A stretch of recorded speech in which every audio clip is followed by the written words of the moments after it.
My friends, hello. Here we are again.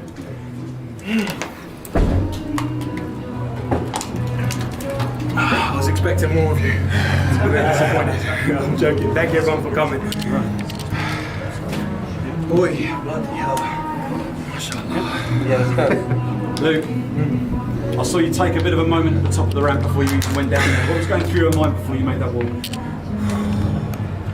God, I am grateful. I was trying to look for my mum in there. Whew. Yeah, man, it's been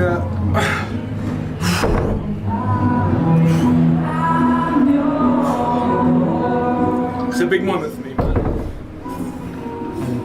To get in there and put on the performance, you know, you listed the promises that you've made during, and the predictions that you made during fight week when you spoke to us earlier. So, take them all off at the end. So, what did it mean to get that win and to do it with a finish against such a respected opponent like Yannick? It meant everything, man. I just had a moment with Yannick backstage. The respect I had for that man, I didn't want to disclose it, I didn't want to think about it during fight camp, but I saw an interview a few months ago of him, like me, a flipping big softy, man, crying.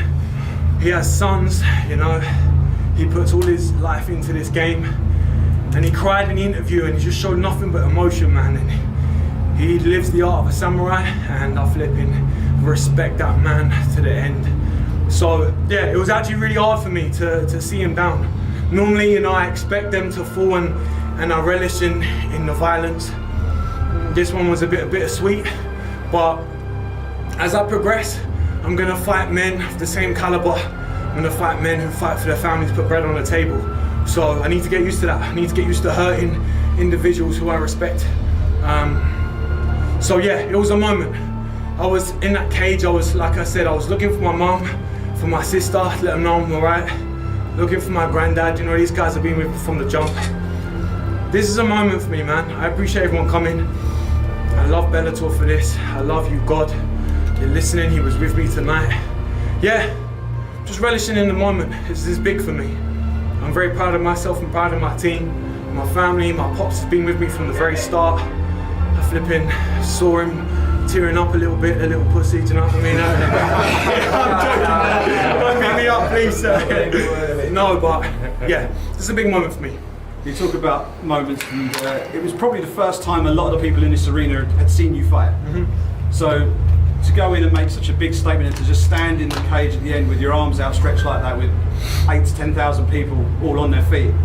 Has a star been born here at the Wembley Arena tonight? So that's in the eyes of the beholder, you know. I have nothing to do with that. I'm here for violence. I told you guys from the start of camp, from the start of this week, I said I'm here for war. I was ready to die in there. I was gonna come home with my shield or on my shield. Yannick fell, I came out the winner, but this is what I'm here for. If Bellator choose to re-sign me, this is what I will do every single fight. Ben Parrish, I called him out, I meant it. You're a savage, nothing but respect for you. You've been deemed a prospect killer after your last fight. I'm a prospect, let's put it to the test. I'm willing to do that every single time I step in that cage, put my life on the line. I'm here to provide for my family, to build a life for children who deserve it. This is what I do. You said that you had a hit list before miss. the fight. Sorry. Why Ben Parrish? Because, like I said, I have respect for the man.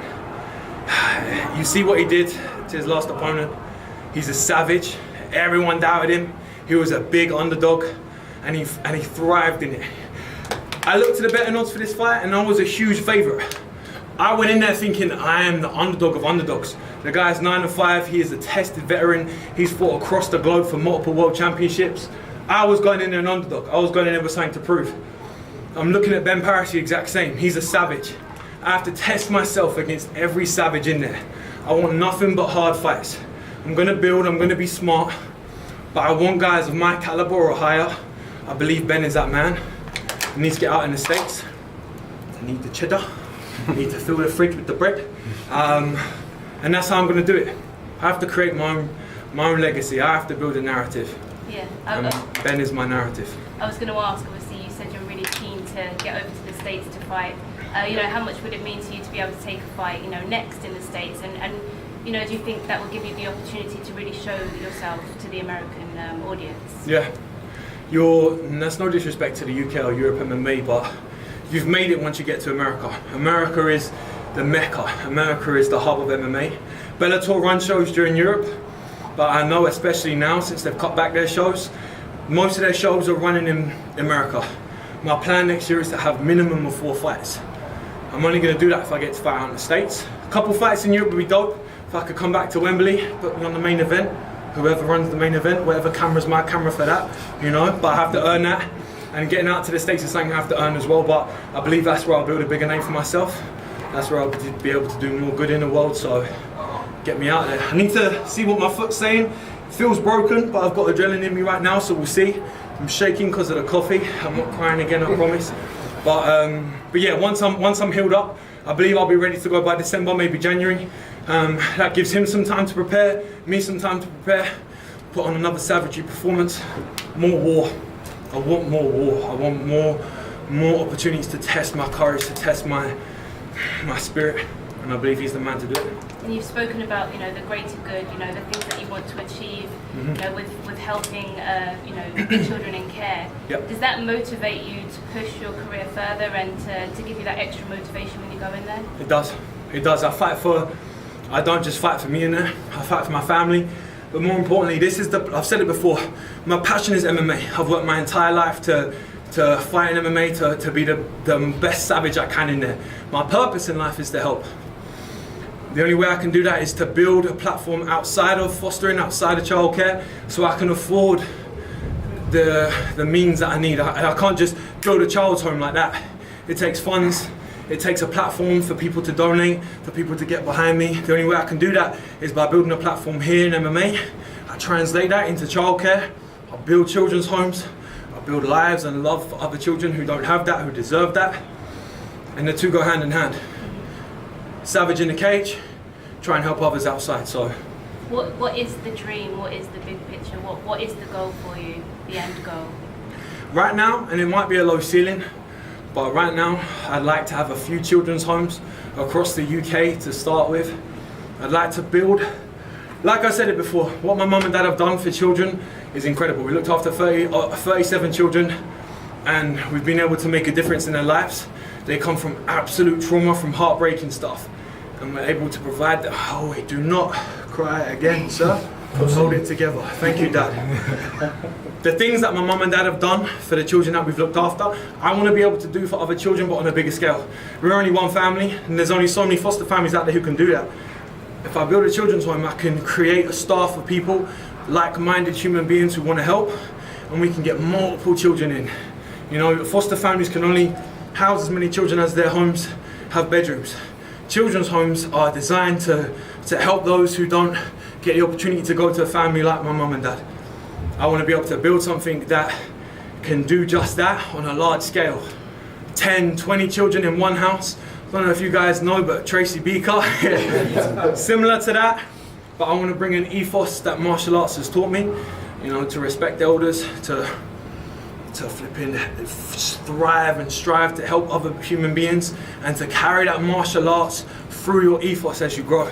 The children that we have now, they're going to be amazing human beings. That's because my mum and dad, partly me and my sister, have raised them to be a certain type of human being, given them the tools to go and thrive and help others. It's the goal, man. To see a child leave your home, loved, warm, welcomed into the world, with that trauma behind them, there's no better feeling. And I'm not going to cry again. I don't appreciate you trying to make me cry. Just two from me, if you don't mind. You mentioned after the fight. My brother. You mentioned after the fight it was the first time that you've been hurt inside the cage. So what was it like to experience that first? It was dope. I'll be honest, it's gonna sound strange, but I got rocked the whole time. I was saying to myself, with my shield or on my shield, I'm prepared and I'm at peace to die tonight. If that's my life, that's my life. I've lived a great one. I got hit. I was like, ooh, tasty, go. I hit him. Ooh, he said, tasty, let's go. Then I knew it was back and forth. I said to my coach, I made a mistake. I should have slowed it down. In my mind, I thought, just savage, savage, savage. Try and hurt him, try and hurt him.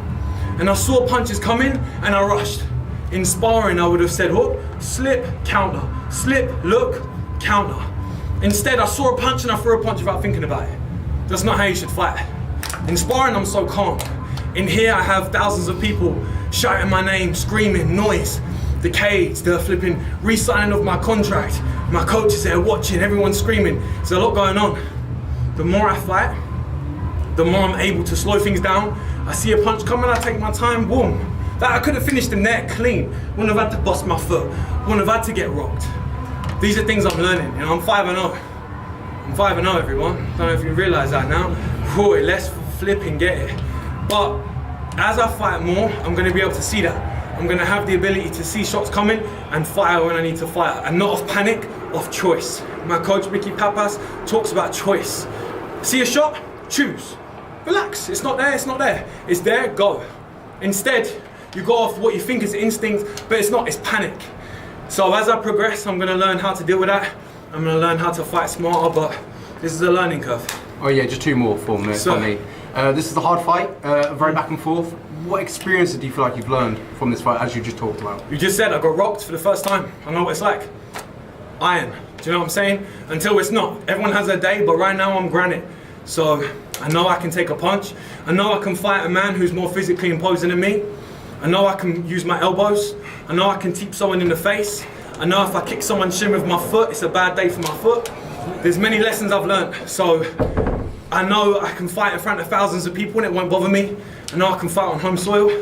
Pressure, flipping. I learned a lot in this fight.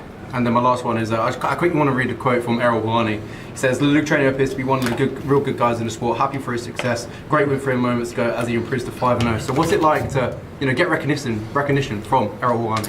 Yeah, Errol keeps sliding in my DMs anyway. Before the fight, it was non-stop. No, I'm joking. Errol, you're a flipping legend.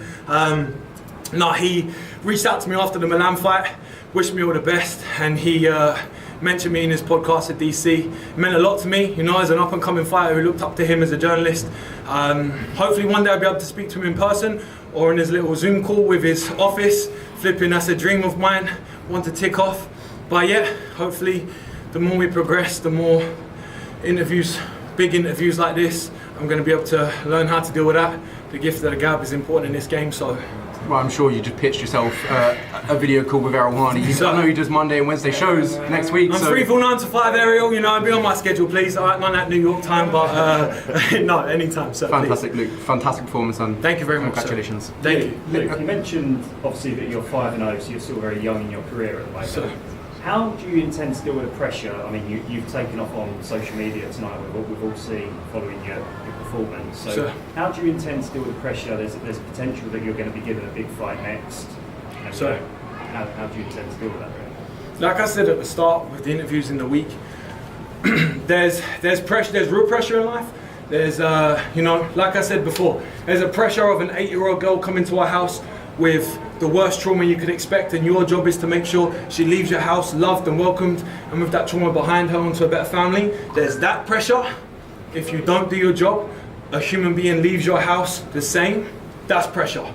In here, I'm either going to die on my shield or I'm going to come back on my shield. Two ways. The pressure is there. That's it. I either win, I lose. I live, I die. I'm fortunate enough to have outside things that have caused larger pressure. This is my passion. I love this. I win, I lose, that's it. I'm at peace with losing, I'm at peace with winning. There is no pressure. Can someone please get me a bottle of water? Box. There you go. Thank you. My lips are so dry. Thank you, sir. Sorry. Luke, a couple of questions from me. Sir, my man. Us. It's looking proper today still. He smashed it. I appreciate your line, sir. It's passion. 16 I was growing this, guys. All right, give me a break. If I could take your mind back to the fight, the jab was working a treat. You looked completely in control. You'd taken him down and sapped his gas tank. And then it looks like you're going to take him out towards the end of round 1. Talk us back to going back to your stall. What was going through your mind knowing that you might have been this close to the finish? How do you rein it back in and get your zen back for round 2? It was weird. I think I'd caught the leg and ran in with the leg. Yeah. When we were training, the goal was to, once we get him down, to be violent. And I wasn't violent enough. It was, I can see Mickey smiling. I'm going to get an earful when I'm backstage, I know, but I could feel myself laying on him, thinking, let's go. He won't do anything, let's go. And it was little shots, little shots. I'd seen his last fight against Melvin, and he was violent and put him away. And I thought, any minute now, I'm gonna be violent. I didn't see the opportunity and I didn't go. Another thing where I need to, what I would have done in training, grab the wrist, pin the wrist, Khabib, smash, put him away. I would have seen the shots coming, put him away. Here, I don't know, the noise stopped me from doing that. Major learning curve. I got him against with a body lock. In the gym, I take everyone down with a body lock. For whatever reason, I held him against the fence. Mickey again will tell me what I did wrong. I didn't go to number one, I didn't train my wrestling. Again, when you're in there, it's hard because you've got so many things going on. I need to learn how to tunnel vision more. I've done it in previous fights, but I think I've had 3 fights in 3 years. Ring rust is real.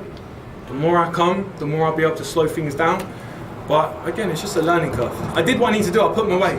And first time I put someone down with an elbow, I think I put him down. Did I hit the elbow when he fell? What? Muay Thai? Come on! Shout out to Dave Fenson out there who helped me with my elbows for this camp. But yeah, so there's things I've done great, there's things I didn't do too great. Lots to work on. It's the beauty of this game. I'm always gonna learn. Absolutely. And you say you rocked, you're talking about the spinning back fist there. That you rocked. He hit me with a spinning back fist? Yeah. He did, right? That was, yeah.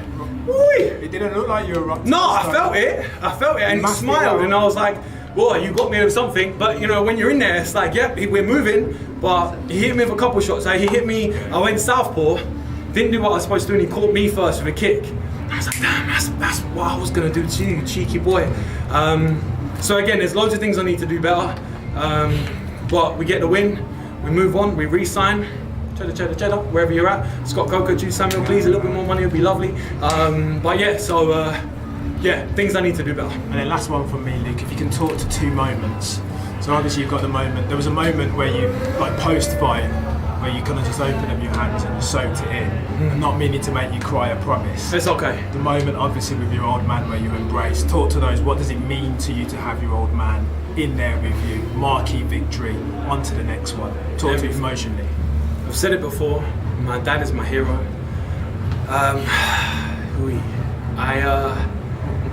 I've always said that if my son will look at me the way I look at my dad, honestly man, it's a beautiful thing, you know. This is why I had so much respect for Yannick. I see him and his children. I had to, when I was scrolling through his Instagram and stalking him, I had to skip those photos. Because I thought, no, don't do that. He's good with his sons, put that out of your head. Fathers, man, if you're listening, you're a dad, you have so much responsibility. That's pressure. Being a dad is pressure. You know, you got to raise another man to be a good man. I'm fortunate enough to have my dad as a good man. I can be like him. That's a moment. And I was in there looking for my mum and my sister. Flipping, when I was in leisure centres, they were right there. And I was like, wow, mum, dad, mum, LJ, I love you.